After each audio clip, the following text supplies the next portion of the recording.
Hi, it's Jason and Megan from Oma's Applesauce, and we are about to meet husband and wife couple Mike and Kris. Yeah, and Mike has a really great story around, navigating the dialogue and the preparation of moving his mum into a care community. So it'll be great to hear what he has to say.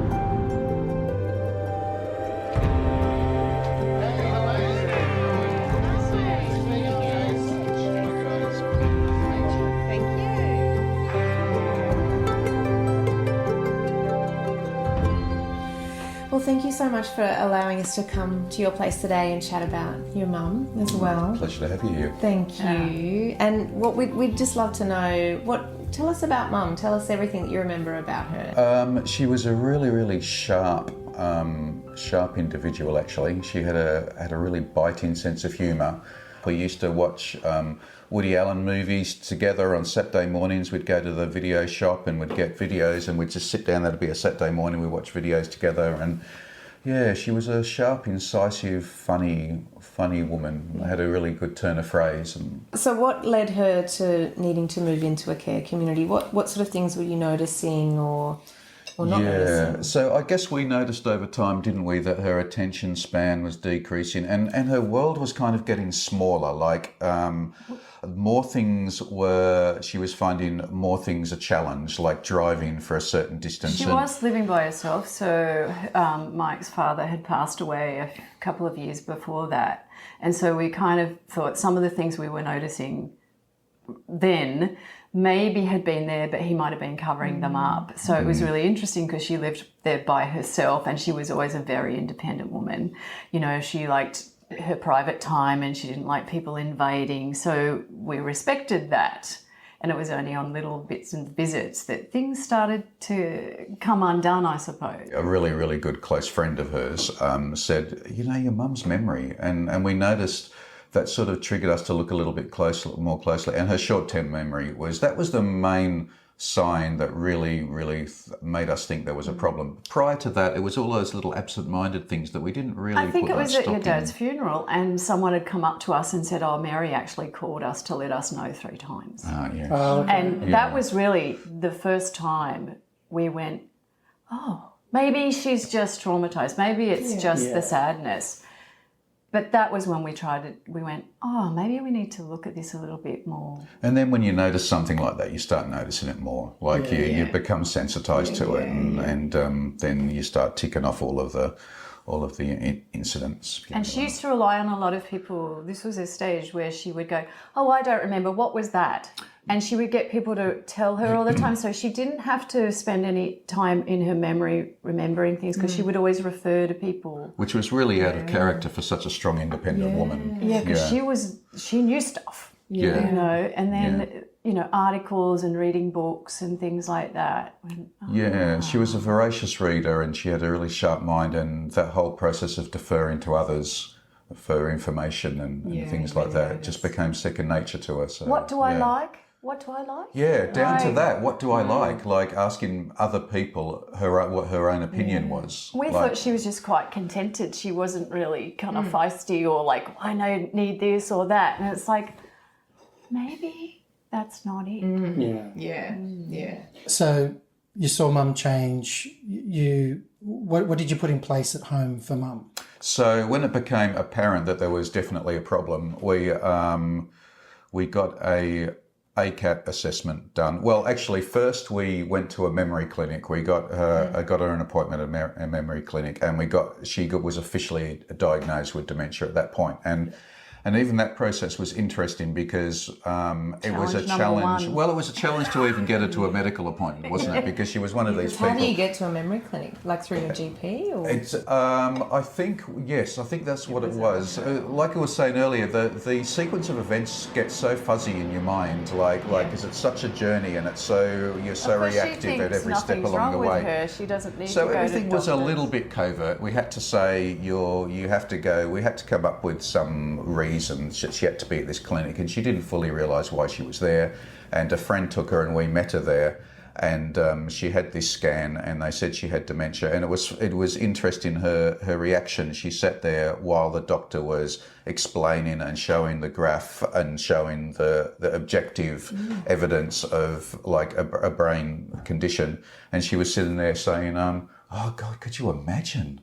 Wow, could you imagine?" As though it wasn't her that was going through it. And a friend of hers was saying, "This is you," and she'd be, "Don't be silly," which was her reaction to any time you alluded to her condition. It was like, "Don't be silly," like, because she was completely oblivious. It was like she didn't remember that she didn't remember. So she didn't try to cover up her lack of short-term memory because she hadn't remembered that she had forgotten.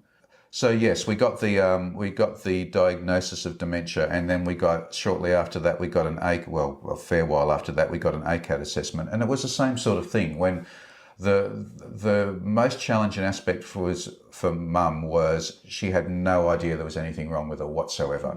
Why are they here? Yeah. Why are they? Who are you? Why are they here? This and, I don't have anything wrong with me. And like, why are they here? That was actually really fortunate, wasn't it? Because they would ask her about her health, and she'd go, "Oh, I'm really lucky. Actually, I'm really, really lucky. I'm in good health." And then the next sentence would be, "Why are you here? What's your name again?" So, yeah. And then it was moving into the aged care services, so getting that level 4 care, yeah. Of which a very independent woman that lives by herself that constantly says, "I don't need people, I'm quite happy by myself." The lovely, amazing people of Meals on Wheels, because we were realising it wasn't safe for her to cook. They were amazing. You should only have a microwave. Things weren't going on. There was a lot of unopened things. She had a little dog. The dog food was open. There was 3 different containers. These beautiful people that come in and the services are amazing. She didn't need them. Sent them away, and they had to go and sit in the car and then come back. Very challenging. Can they clean the house? Yes, they can, but she has to let them. But there's nothing wrong with me. So, and it's that was the challenge, wasn't it? And also the phone calls, I think. That was the deterioration. She was very resistant to help because she thought there was nothing wrong with her, and being an introvert, unfortunately, she's a very kind, friendly person, so she was never aggressive or mean to these people, but she was incredulous as to why they were there. She was, in her mind, she has nothing wrong with her. She's an autonomous woman. Why are these people all of a sudden, on my doorstep wanting to come into my house and do things for me that I can do perfectly well for myself? Thank you very much. So obviously something put in place to help create some relief for her was just creating an additional stress for her and additional stress for you guys as well. How far away was she from you? An hour and a half. An hour and a half. Yeah. Wow. So we couldn't pop in every day, and that's really true, Jose. Actually, all of these, they were additional stresses, like, in a way. Obviously, huge limitations to being able to have Mum live independently, even with support and care. How did you broach the topic of her needing full-time care, and what was her response to that? It was a real challenge. What's her perception of that? Well, I remember one specific time where we broached the idea of respite with her, and we know about this place where you can go and stay for a while. Just a little holiday. A little holiday. That's how we introduced the idea to her, isn't it? We said, "It'll be a holiday, Mum. It'll be great." But she was just I don't need that. It was a complete non-starter. I don't need that. I'll be here in my house. I'm fine by myself. It was honestly a 40-minute conversation, and she was 3 going times and she rotated. said, and she was literally saying, "I can't believe we're having this conversation. I was looking forward to you people coming over, and now I'm disappointed that you And we haven't, were because exhausted from why are we having it. even talking about this? I don't understand. I'm fine. Why are we even having this conversation?" I can just feel how tense that is. Like just you describing that, it just brings back so many memories. Yeah, right. Myself, but it is. It's like. And the pushback. How do you stay being well-meaning when it's a even the challenge. intention of being well-meaning can't be read anymore? You know? And it was completely misread. And why are we having this conversation? And Kris and I, like, we live an hour and a half away, and we don't have the infrastructure or the expertise to take care of her where we live, and she wouldn't want to leave her house. Like, you couldn't get her willingly out of that house anyway. So. Everything that we imagined of putting Mary into a home we were wrong. We imagined that she would be staring out the window in tears, waiting for someone to come and pick her up. In the beginning, she did say, "Oh, so I'm here," and it does look like a hotel. So she said, "Oh," but that was wrong. We were wrong at every turn in that, and every time we've visited there, and every time we have spoken to the team, a weight gets a little bit lighter. Right. Mary has dementia. The journey is going to be challenging and difficult, but we feel like there's always someone to talk to. We go there.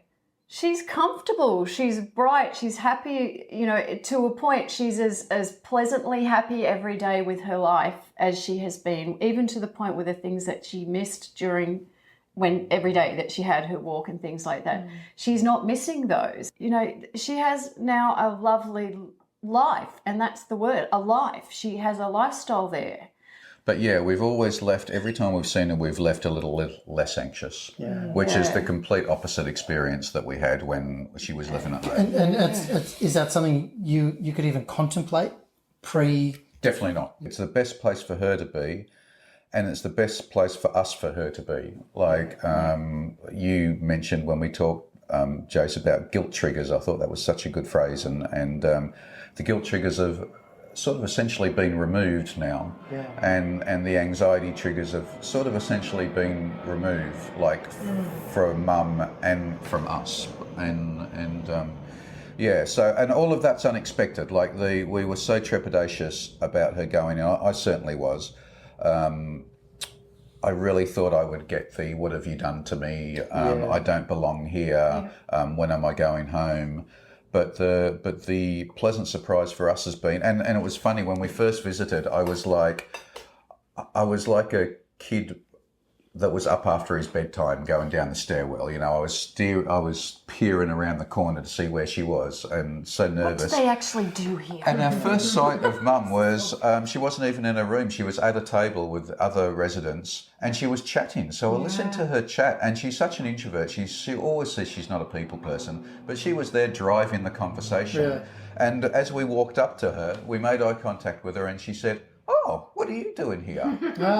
And we said, "Oh, we just thought we'd come around and visit, you know, we'll pull up a chair." And we pulled up a chair with her and the rest of the ladies, and we just had a chat. And I have no idea where she thought she was or why she thought she was there, or to what extent she even asked herself those questions. But she seemed to be happy that we were there, happy to talk to us for a while. And then after about an hour or so, we got up and left, and she said, "Okay, see you later." Time for you to go. I've got lunch. So the first, that it was so contrary to expectations. The team there are amazing. Like everyone we've ever interacted with there, they engage everyone that walks past. They're friendly, they're aware. There's always someone you can go to. And so that makes us feel a lot more confident. Yeah. She's not going to remember that. We just have to make sure all those things are happening. It's spotlessly clean, everything. People pay attention. Yeah. And there was this thing where people, now it's lunch and people are setting the table, and it's all this is like, okay, so this is going on now. Okay, this is good. And, this introverted lady has now got a gang of girls, and none of them can remember anyone's names, and they all sort of hobble in on their trolleys and that. And at the time that you're interacting, and that this is, I suppose, a dementia thing, is just interact at the same time. What's going on right now is what's happening. It's good. We're going to have that interaction, and these lovely ladies we get to be the entertainment for half an hour, and that's all it has to be. And of course, when I leave after that first encounter, I worry that that's a one-off. Yeah. And but honestly, subsequent visits have borne that exact dynamic out. Like it's she will ask the same questions over and over again. But what I found, and the home when I went there for the pre-admission meeting made a big point of this. They definitely had an honesty is best policy.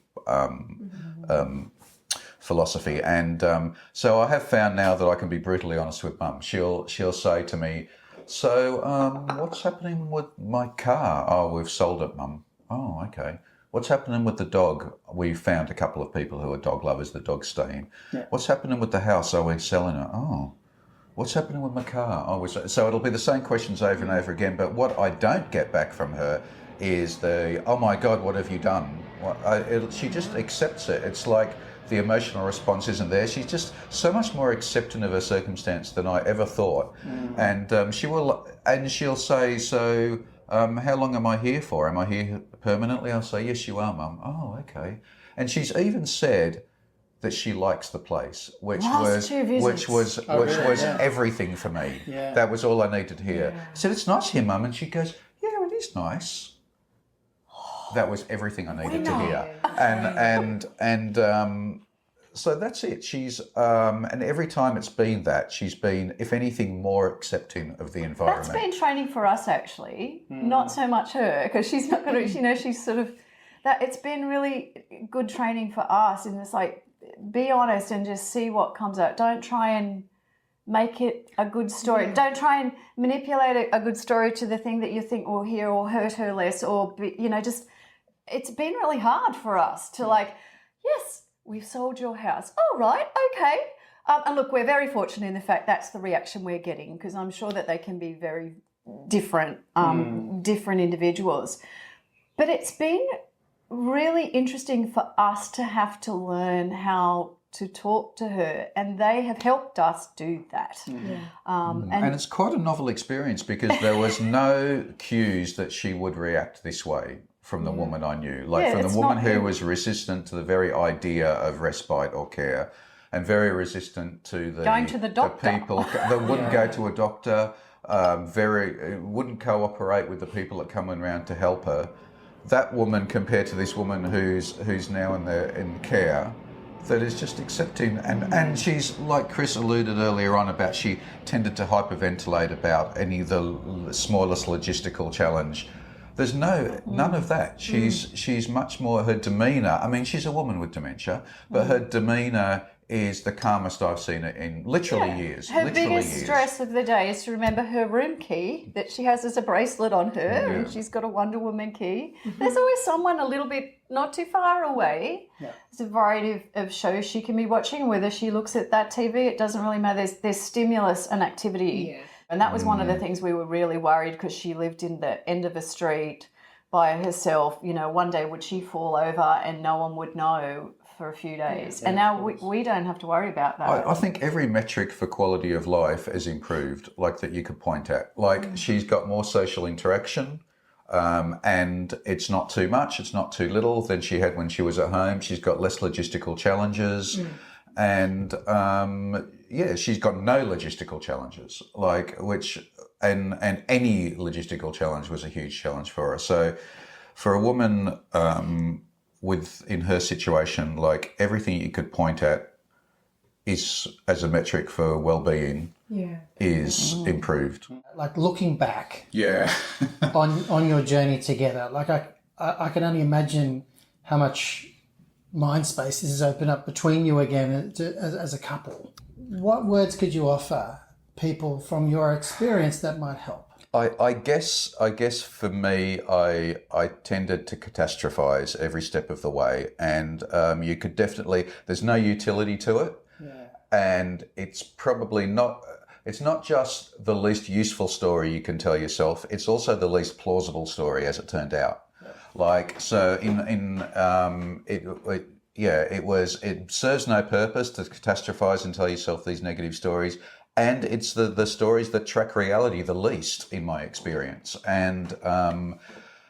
And there are people out there who really, really know what they're doing in this situation.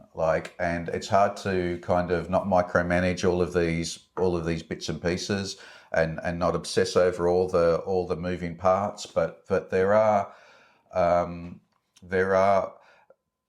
places out there that deal with this stuff every day, and they know what they're talking about. And everyone's situation is unique, but it's not so unique that it's uniquely unmanageable. So that's probably what I took away. What would you say? I think I see it. I see it with different eyes now. But you get to have a positive experience, and these places have allowed us, and also learning the language now, this type of language where it's a stage of life. It's not the end of life, and I think that's the thing that's changed for me. It didn't get to a point we were always saying, Mary's either going to get lost or she's going to fall down in that house. Yeah. And now we dodged that bullet, that we didn't have to have that memory. And I'm very conscious of the impressions and the memories we have. And because memory is important to us right now, but the visuals that you have there, like, you tell your own stories. But and you can't get rid of some of those visuals. And I feel like we can see more of how painful it is for other people, and we know how hard it is to navigate. It's a lot, and it's all consuming. And now we feel like we've got someone on our side. We've found the Glenmore Park care community more like a resort than anything else. Like it's brand new, shiny building, and it's got all of the infrastructure you could possibly want. I mean, it's Looks like a leisure centre. It does look like a leisure centre. They've got the With treadmills. They've got chairs. you walk into the floor that Mum's on. There's a grand piano, and there's actually a grand piano. As much as Mum's prime concerns are what's literally in front of her, I'm sure there's some priming that goes on about being in that environment, and that adds to the atmosphere and adds to the. I think it impacts the team that are working there as well. Actually, really good point. Really good point. And the team are they're amazing. Like Kris said earlier on, you can't walk past a team member without them engaging you, and that's something you look for. Like whenever you're going in these places, you look. No one's roaming to around. You look to see what demeanour the team have, like, because that tells you about the environment. And they come up and tell you about Mary. Oh, you know, she had a shower, or we did this. It's like, oh, good. You look. You're essentially casing the joint, right? You're looking at